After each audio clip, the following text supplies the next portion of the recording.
The Federal High Court sitting in Abuja has terminated the terrorism and treason charges brought against the nationwide protesters by the Inspector General of Police. Justice Obiora Gwatu struck out the charges upon a withdrawal by the Attorney General of the Federation, Lateef Fagbemi, on behalf of the federal government. The AGF, represented by the Director of Public Prosecution, had at the proceedings announced his exercise of Section 174 of the Constitution to take over the case from the Inspector General of Police.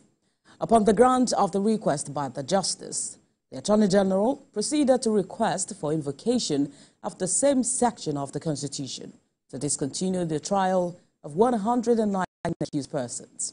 Although the accused persons were not in court, the judge ordered their immediate release from the remand center. Vice President Kashim Shettima is expected to formally hand over the minors to the governor of Kano State, Abba Yusuf, at the presidential villa. And President Bola Tinubu on Monday directed the immediate release of the 52 minors detained during the nationwide protest in Kano and Kaduna State on the 3rd of August. Minister of Information Idris Mohammed mentioned that President Tinubu has instructed the Ministry of Humanitarian Affairs to see to the welfare of the minors and ensure they are reunited with their families. Because of his very deep commitment to democracy and the rule of law, and he has directed the immediate release of all the minors that have been arrested by the Nigerian police. The President has also directed the Ministry of Humanitarian Affairs and Poverty Reduction to immediately see to the welfare of those minors and also take part to ensure their smooth reunion with their parents or guardians wherever they are in the country. Meanwhile, the Inspector General of Police, Kayode Egbetokun, has summoned senior officers over the welfare of the minors who were arrested during the recent nationwide protest. In a statement released by the Force Public Relations Officer, ACP Olumuyiwa Adejobi, the IGP ordered a thorough investigation into how the minors were treated. The ACP also mentioned that the report of the investigation has been delivered to the inspector who is in Glasgow participating in the Interpol General Assembly. The IGP has promised to thoroughly examine the report and take necessary actions to address all concerns. Vehicles coming to Ibeju-Lekki area will now have to go through a call-up system to manage gridlock and to also protect the community from the potential risk posed by activities of tanker drivers and other articulated vehicles going to the Lekki Free Trade Zone. Now, this formed conversations at a key players meeting organized by the Ibeju-Lekki local government and local council development area in partnership with the Lagos State Ministry of Transportation. Correspondent Abimbola Ahmed is live at that meeting and joins us for more updates. Bimbo, it's good to have you join us. What more do we know about this meeting and what were the concerns raised? All right, we'll be back to Bimbo for that update. Very quickly, the Nigeria Police Trust Fund says it is time police facilities are given the necessary attention it deserves. The Executive Secretary of the Nigeria Police Trust Fund, Mohammed Shaidu, stressed this in Lagos State while on an assessment tour to some police facilities with members of the House of Representatives Committee on Police Affairs. The first port of call was Police College Ikeda. The commandant took the team around. Other facilities inspected were Police Hospital located at Area F and Alakuko Police Station. Here to take a look at the facility of the Nigerian Police Force, the training facilities, and also the medical facilities. It's a nationwide tour we're doing currently, more of what we can bring to standard, world standard. It's more impressive what I saw here than what I saw in other states. So I won't call it displeasure or more. I'm quite happy with what it is. I need to do here is actually bring and do more upgrades. We saw some leaking roofs and things like that. Those, it has been over time, rehabilitated places, so we'll be able to come and rehabilitate them. This is not the first place he went with me. We were in Rivers with him. I'm coming here to Ikeja. I'm highly impressed. I must commend the commandant and his team. We went around, we see the trainees, we see the facilities, and we concentrate on some areas. When the executive secretary came up with it in the budget that they're trying to submit to us, I liaise with my colleagues when I go back to the National Assembly. It's something that I see vividly with my eye. So we'll do the needful. We have so many colleges. For coming here, it shows that, yes, he has us in mind. And then I believe he's a man of his words. He will fulfill it with what all the problems he has seen so far. Human resource experts and industry leaders are calling for more focus on organization learning and development in workplaces across the country. Experts believe it will help maximize learning through cost-effective programs. Senior correspondent Sarah Ayuku has more details in this report. In 2 years, the Organizational Learning and Development Conference has become a sort of community where professionals in the fields of human resources, learning and development can foster networking opportunities and gain from insightful discussions from business leaders. The theme for this year's conference is repositioning learning for business impact. When you look at organizational development, you're talking about business success, not just one person, but what the business stands to gain. What this stands out, what this conference, how different it is from other conferences, is it gives L&D people in organizations more stronghold on what they should be looking at, understanding the business, defining business outcomes in coming up with learning and development initiatives. Productivity of any organization depends on the learning and development unit because it helps the human capital grow from level to level. It dictates the competencies needed and ensures that all that is learned is aligned with corporate goals and objectives. This year's theme is really focused on aligning learning with performance so that you can show to the business that as people are learning, it is translating into how they're doing their jobs better. It's a win-win for everybody. The employee is developing and the business is also achieving its goals. And one of the challenges I realized. For the convener, Ademola Johnson, the goal of the conference is to align learning initiatives with strategic business objectives in the workplace, while also providing a platform for meaningful conversations around learning and development. If these people don't have the skills or the knowledge to perform, then they won't perform. So if you invest a lot in training and strategic learning initiatives, you are positioning yourself to bridge those performance gaps so that your team will perform well and your organization will be successful. The second panel discussion focused on overcoming challenges in the workplace. Let's not shy away from being data-driven. That's the part where I think some of us just, I've done a training, I've met my numbers. It's not just that you send 200 people for training. What is the impact? Because at the end of the day, everything goes into, is this sustainable? Why am I spending this money? If you're able to quantify the value, people will spend money when it does matter. With time, OLXD conference will help advance organizational learning and development to a point where participants can drive meaningful impact in their respective organizations.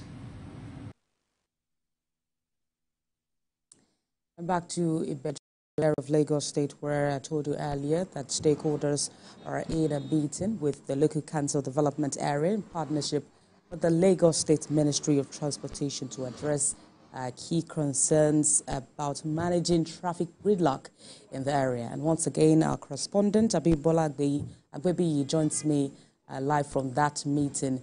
Bimbo, it's good to have you join us. Talk to us. What are the concerns raised at the meeting today?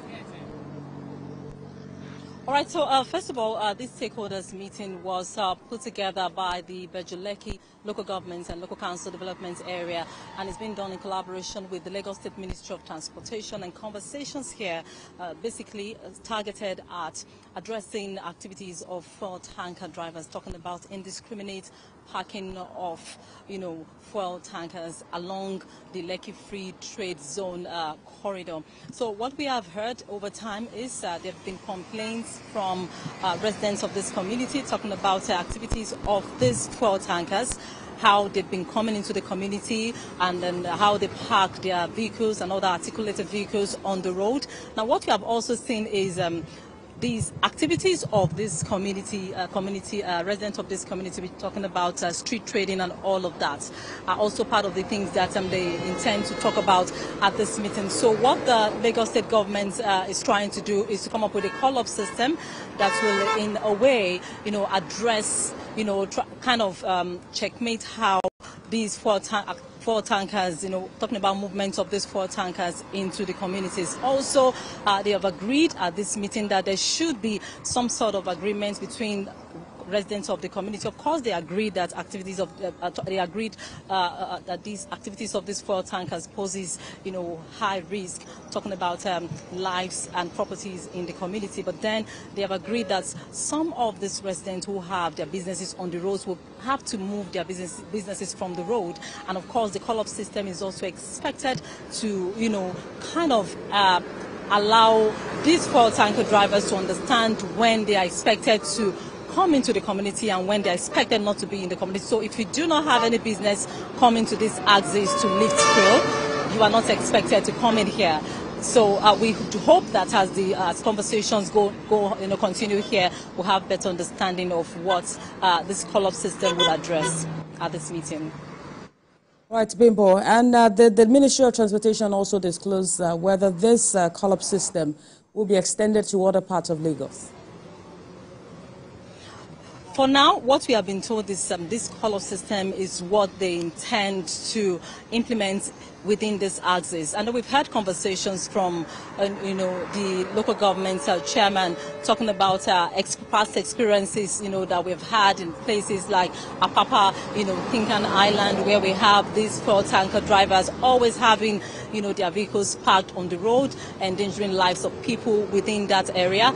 So what they are trying to do is all that, prevent that from happening in this place. They quite understand the economic importance, the activities, hold in this community, but it's also important to put in mind, the lives and property in this axis. So we do hope that as conversations go on here, they'll be able to reach a resolution, which of course is targeted, at protecting lives and property within this area.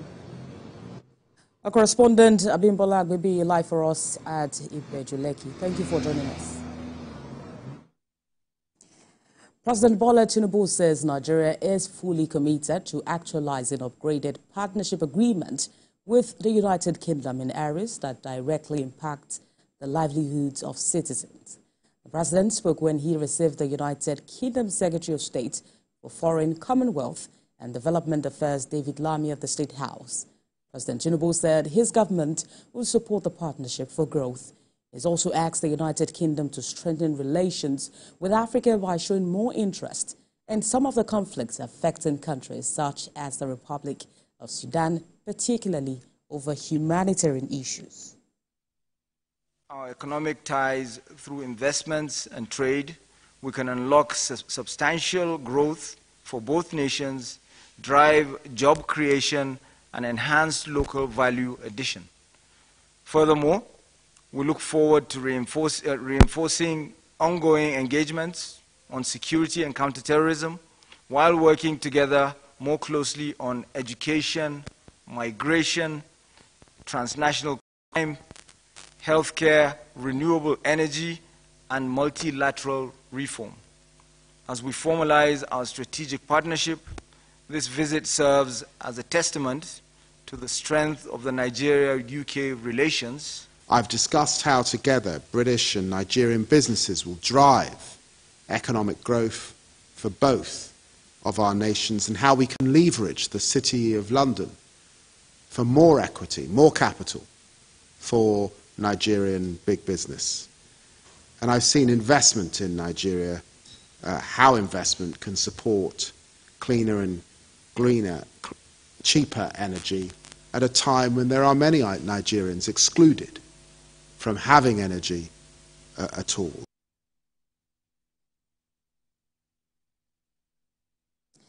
Now let's turn our attention to Niger State, where activities are returning to normal in Munya Local Council after months of bandit attack. Residents are hoping the restored normalcy is sustained as they also seek access to healthcare facilities. Shanime Bami reports. Munya Local Council has been under bandit attacks and it has crippled both economic and farming activities. Lately, security has improved and activities are beginning to normalize. A couple of months ago when I visited this place, this hospital was used as a camp for internally displaced persons from Kochi, but as security improved, they have returned to their communities and now the hospital has been revitalized. But no doubt, it is in need of basic equipment to provide the necessary health care for the people of Munya. The medicine, they have treated us as we like.